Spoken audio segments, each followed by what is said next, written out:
Welcome guys.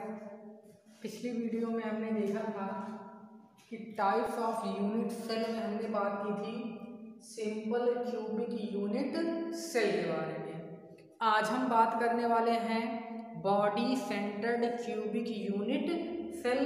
कहने का मतलब क्या है? काय केंद्रीय घनी एकक कोशिका या उसी को हम बोलते हैं अंतः केंद्रीय घनी एकक कोशिका बोलते हैं।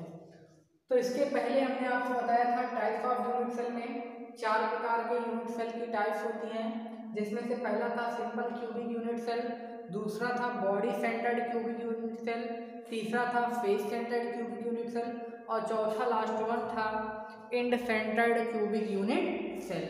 जिसमें हम आपको बताए थे body centred cubic unit cell को हम शॉर्टकट में BCC बोलते हैं, face centred cubic unit cell को हम FCC बोलते हैं और इसको हम बोलते हैं ECC बोलते हैं और इसको हम बोलेंगे SCC बोलते हैं, सिंपल क्यूबिक यूनिट सेल बोलते हैं। तो आज हम बात करने वाले हैं बॉडी सेंटर्ड यूनिट सेल के बारे में।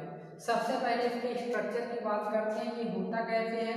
उसके बाद हम देखेंगे कि इसमें एक बॉडी सेंटर्ड यूनिट सेल के फॉर्मेशन में कितने एटम आयंस या मॉलिक्यूल का यूज होता है। जैसे हमने सिंपल क्यूबिक यूनिट सेल में देखा था, उसके एक यूनिट सेल में एक आयन या मॉलिक्यूल या एटम्स का यूज हो रहा था, मतलब एक परमाणु अणु या आयन का यूज हो रहा था। उसमें 8 कॉर्नर थे या 8 कोने थे। कोने पर रखे गए परमाणु का 1/8 भाग अंदर होता था। इस प्रकार टोटल 8 कॉर्नर होते थे। 8 × 1/8 समथिंग करके 1 आया था। आज हम देखेंगे बॉडी सेंटर्ड यूनिट सेल के बारे में। सबसे पहले इसके स्ट्रक्चर की बात करते हैं। देखिएगा बॉडी सेंटर्ड यूनिट सेल क्या होता है। तो यहाँ पर पहले इसके स्ट्रक्चर की बात करेंगे। देखिएगा बहुत ही आसान सा टॉपिक है ये।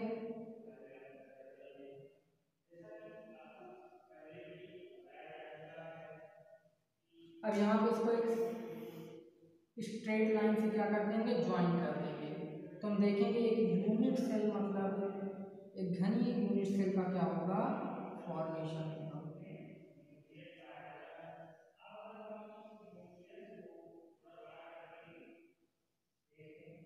क्या बन गया, यूनिट सेल बन गया। अब यहाँ पे देखेंगे, यहाँ पर भी वही चीज है।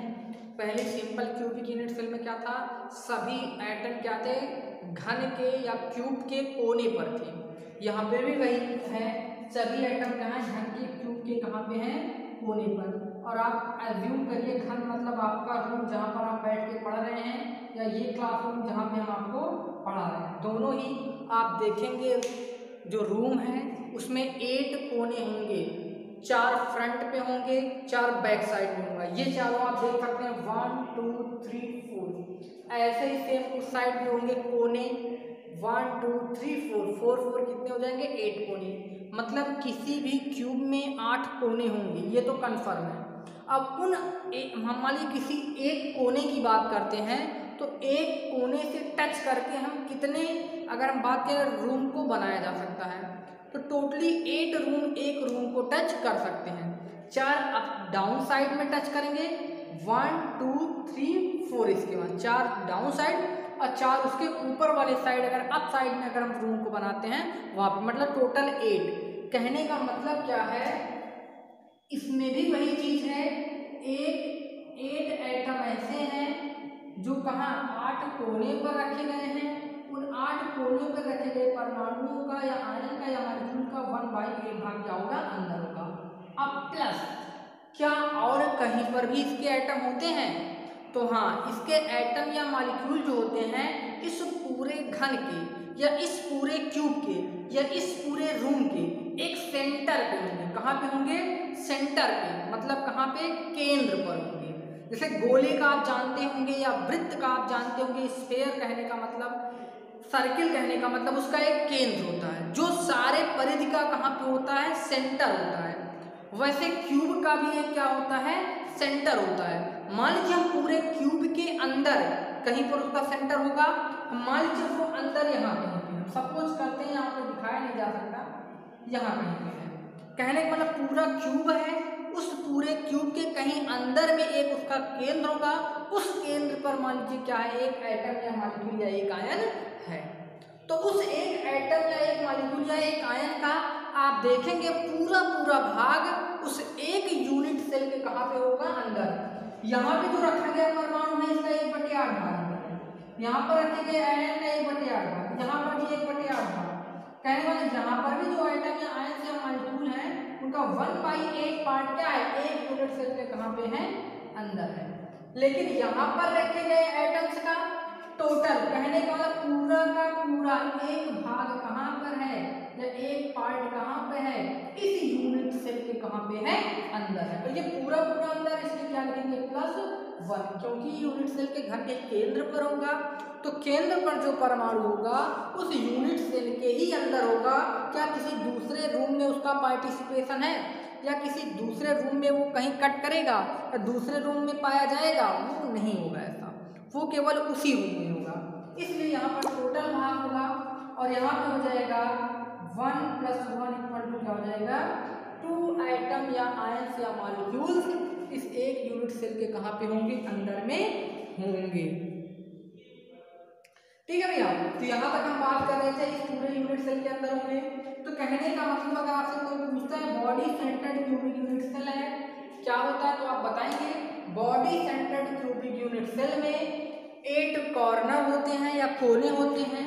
उन 8 कोनों और एक कहाँ होता है, उसके सेंटर पे होता है। कहना बॉडी सेंटर क्यूबिक सेल में 8 कोने होते हैं जिनमें परमाणुओं को व्यवस्थित किया जाता है और उन 8 कोने पर रखे गए परमाणु का 1/8 भाग अंदर होता है।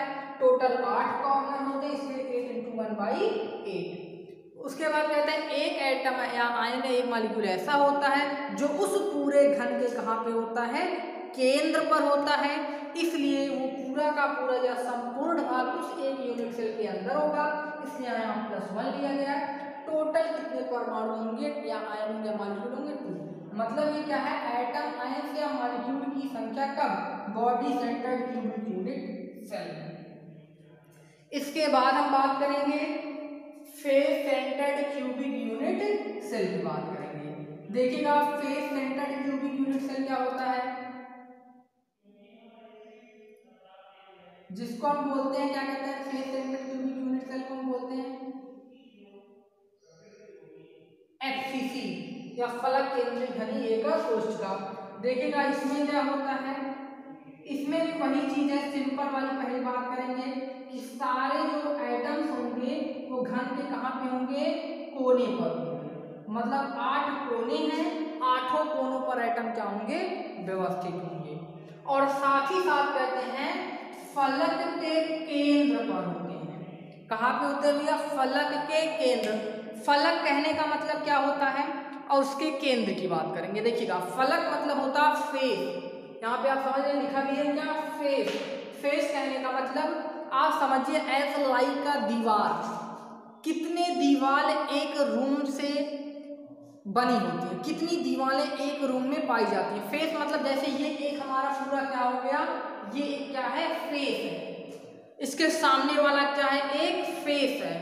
ये दीवार क्या है, एक फेस है। ऐसे ये भी दीवार क्या है, एक फेस है। और इस फर्श को भी हम क्या बोलेंगे, एक पूरा फेस। और ऐसे ही फर्श के ऊपर जो छत है उसको भी हम क्या बोलेंगे, एक फेस। कहने का मतलब एक घन में कितने फेस होते हैं, 6 फेजें होती हैं। कितने फेस होंगे, 6, मतलब 6 फलक होती हैं। कैसे काउंट करेंगे, लेफ्ट राइट 2 दीवार, 2 हुआ, अप डाउन 4 हुआ, 5 फ्रंट बैक 5 6, मतलब 6 फेजें होंगे, 6 फेस होंगे। अब फेस पे कह रहा है आइटम कहाँ रखेंगे, केंद्र पर। मतलब face centred cubic unit cell में हम क्या करते हैं, परमाणुओं को उसके कोने पर व्यवस्थित करते हैं। साथ ही साथ हम फलक के केंद्र पर भी एटम को व्यवस्थित करते हैं। मान लीजिए अगर ये कोई हमारा एक फलक है, हम सपोज करते हैं ये फलक का क्या है, केंद्र है। अगर यहाँ पर एक फुटबॉल को आप रखोगे, सपोज करिए आप इस यहाँ पे एक फुटबॉल को रखते हो, इस फुटबॉल का जो पार्टिसिपेशन है इस रूम में कितना होगा, जर्नल की बात है। अगर मान लीजिए यहाँ पर कोई केंद्र है, इस पूरे फेस का एक केंद्र है, यहाँ पर एक बड़े से वॉलीबॉल को हम रखते हैं या फुटबॉल को रखते हैं या छोटे से बॉल को रखते हैं, तो उस वॉलीबॉल या फुटबॉल या बॉल का हिस्सा कितना इस रूम के अंदर होगा। जर्नल की बात है 1/2 होगा, एक इसके अंदर वाले में होगा, एक इसमें होगा, और तो किसी से टच होगा नहीं क्योंकि फेस के केंद्र पर है। अब केंद्र क्या है, इसके पीछे एक रूम बनाया जा सकता है, एक ये है, बगल वाला तो इससे टच नहीं होगा, बगल वाले तो इससे टच नहीं होंगे, इस साइड वाले या इस साइड वाले या ऊपर वाले, क्योंकि इस दीवार के फेस पे है, और इस दीवार के फेस के सेंटर से इसके पीछे वाला टच होगा और ये वाला टच होगा। मतलब कितना पार्ट अंदर होगा 1/2, और कितने फेस हैं 6 फेस है। मतलब कहने का क्या है, 8 कार्नर है, कोने हैं, जिसका 1/8 पार्ट अंदर होता है, 6 फेस है, फेस पे रखे गए एटम आयन का कितना पार्ट अंदर होता है 1/2 होता है। अब देखिए आप फेस पे कैसे दिखाएंगे, सपोज करते हैं ये एक क्या है, दीवार है, ये पूरी एक क्या है, दीवार है, इसका फेस कहाँ पे होगा, यहाँ कहीं होगा। ये जैसे मान लीजिए ये इस साइड वाली दीवार है, ये पूरी दीवार, ये पूरी दीवार कहाँ की है, सपोज करते हैं कहाँ, इस साइड वाली, इसका फेस कहाँ पे होगा, यहाँ पे होगा। ऐसे ही मान लीजिए इसके इस साइड वाली दीवार का फेस कहाँ पे होगा, यहाँ पे होगा, और ऊपर वाली दीवार का फेस अगर ये है तो नीचे वाली दीवार का फेस क्या होगा, ये। अब यहाँ देखिए 2 फेस और होंगे, एक इस दीवार का, मतलब इसके हम पीछे वाली बात करें, इस साइड वाली दीवार का, कहने का मतलब इसका, इस वाले की बात करें, इस वाले की, ये 3D है भैया, ये 2D में बोर्ड बनाया गया है फिगर, लेकिन है 3D। इसका फेस कहाँ पे होगा, यहाँ पे कहीं होगा। अब अच्छा अगर ये फ्रंट है, ये वाला इसका बैक वाला फेस होगा, मतलब इस दीवार के फेस की बात, इस दीवार की फेस की, इसके पीछे वाला तो ये हो गया। अब इस दीवार का फेस कहाँ पे होगा, देखिएगा इस दीवार का फेस कहाँ पे होगा, इस दीवार का फेस, इस दीवार का फेस कहाँ पे होगा। तो टोटल कितने फेस होते हैं आपको काउंट करके हम बताएं, 6, 1 2 3 4 5 6, 1 2 3 4 5 6, 1/2, एक इसके अंदर वाले पार्ट में होगा और तो आधा इसमें आधा उसमें, इसमें 1/2। यहाँ कट करेंगे 1 प्लस कट करेंगे तो 3, मतलब कितना एटम होंगे, 3 कांस्टिट्यूएंट पार्टिकल क्या होंगे, इस face centred cubic unit cell के कहाँ के होंगे, अंदर होंगे। अब उसको आप एटम हो सकता है, अगर एटम का बना होगा तो एटम है, आयंस का बना होगा आयंस होगा, मॉलिक्यूल्स का बना होगा तो मॉलिक्यूल्स होंगे। ठीक है, ये हम बात कर रहे थे face centred cubic unit cell में। सभी एटम जो होते हैं उसके कोने पे होते हैं, कार्नर पे होते हैं, जिनका 1/8 भाग अंदर होता है, और कोने कितने होते हैं, एक क्यूब में या एक घन में 8 कोने होते हैं, इसलिए उनका 1/8 पार्ट अंदर है। और 6 फेस होते हैं, फेस पे रखे गए परमाणु का 1/2 भाग अंदर होता है, एक इस रूम में होगा, एक इसके बगल वाले रूम में होगा। टोटल जो होते हैं 6 फेसे होते हैं, इसलिए फेस पे रखे गए परमाणु का 1/2 अंदर होगा, इसलिए इसको कट करेंगे तो 3 आएगा। टोटल कितने एटम यहाँ होंगे face centred cubic unit cell में, 4 एटम्स होंगे। अब इसके हम बात करेंगे end centred cubic unit cell. ठीक है, एंड सेंटर्ड को ईसीसी भी बोलते हैं, और end centred cubic unit cell में परमाणुओं की संख्या डिफाइंड नहीं है, इसके बारे में परमाणुओं की संख्या का कोई भी परिकलन अभी नहीं किया गया है। केवल हम इसमें क्या देखेंगे, इसकी संरचना के बारे में देखेंगे, इसका स्ट्रक्चर कैसे होता है, इसमें हम एटम्स या मॉलिक्यूल्स या आयंस की चर्चा नहीं करेंगे क्योंकि ये डिफाइंड नहीं है। इसके केवल स्ट्रक्चर की बात करते हैं।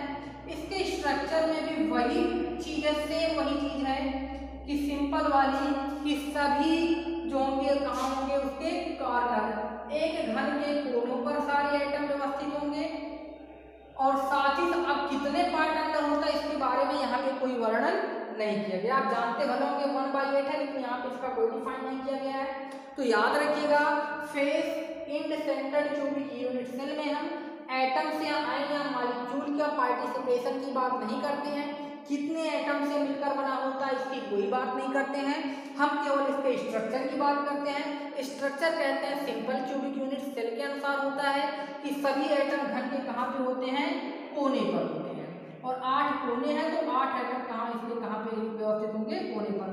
साथ ही साथ कहते हैं 2 एटम ऐसे होते हैं जो फेस के केंद्र पर स्थित होते हैं। कैसे एटम भैया, 2 एटम्स ऐसे होते हैं जो फलक, कहने का मतलब वही फेस के केंद्र पर, जो भी आपको फलक बताया जा रहा था उसी के केंद्र पर होंगे और केवल 2 फेस पर होंगे। वो 2 फेस होंगे, आमने सामने के फेस होने चाहिए।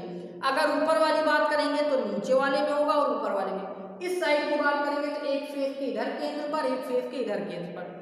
इसकी बात करेंगे तो एक फेस के इस वाले फेस के केंद्र पर, एक उस वाले फेस के केंद्र। कहने का मतलब क्या है, आमने सामने के फेस के केंद्र पर एटम या आयन या मॉलिक्यूल क्या होंगे, व्यवस्थित होंगे, और केवल 2 फेस पर, आमने सामने।